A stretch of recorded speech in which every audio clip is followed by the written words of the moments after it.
স্বাগত বাংলা নিউজ 24 এর শীর্ষ 10-এ দেশ বিদেশের আজকে গুরুত্বপূর্ণ সব খবর নিয়ে আপনাদের সঙ্গে আছি আমি নাহিদা মিতু। অন্তর্বর্তী সরকার নতুন পে স্কেল বাস্তবায়ন করবে না জানালেন বিদ্যুৎ ও জ্বালানি উপদেষ্টা। চূড়ান্ত সিদ্ধান্ত নেবে পরবর্তী সরকার। ডাকসু নিয়ে বিতর্কিত মন্তব্যের ঘটনায় বরগুনা জেলা জামায়াতের সহকারী সেক্রেটারি শামীম আহসানকে বহিষ্কার করল জামায়াত।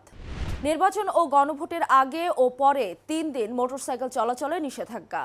24 ঘন্টার জন্য নিষেধ থাকবে যন্ত্রচালিত যান চলাচলে। নির্বাচন ও গণভোটে রিটার্নিং কর্মকর্তা সহ যারা দায়িত্বে থাকবেন তাদের গণভোটের পক্ষে বা বিপক্ষে না যাওয়ার নির্দেশ।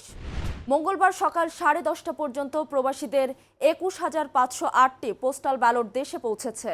ভোট দিয়েছে মোট 4,25,788 জন প্রবাসী। কক্সবাজারের টেকনাফে মিয়ানমারের আরাকান আর্মির গুলিতে 2 বাংলাদেশি কিশোর আহত। ড্রাইভিং লাইসেন্স পেতে এখন থেকে 60 ঘন্টা প্রশিক্ষণ বাধ্যতামূলক। চালক প্রশিক্ষণ নিলে সরকার তাকে ভাতা দেবে জানালেন সড়ক ও সেতু উপদেষ্টা।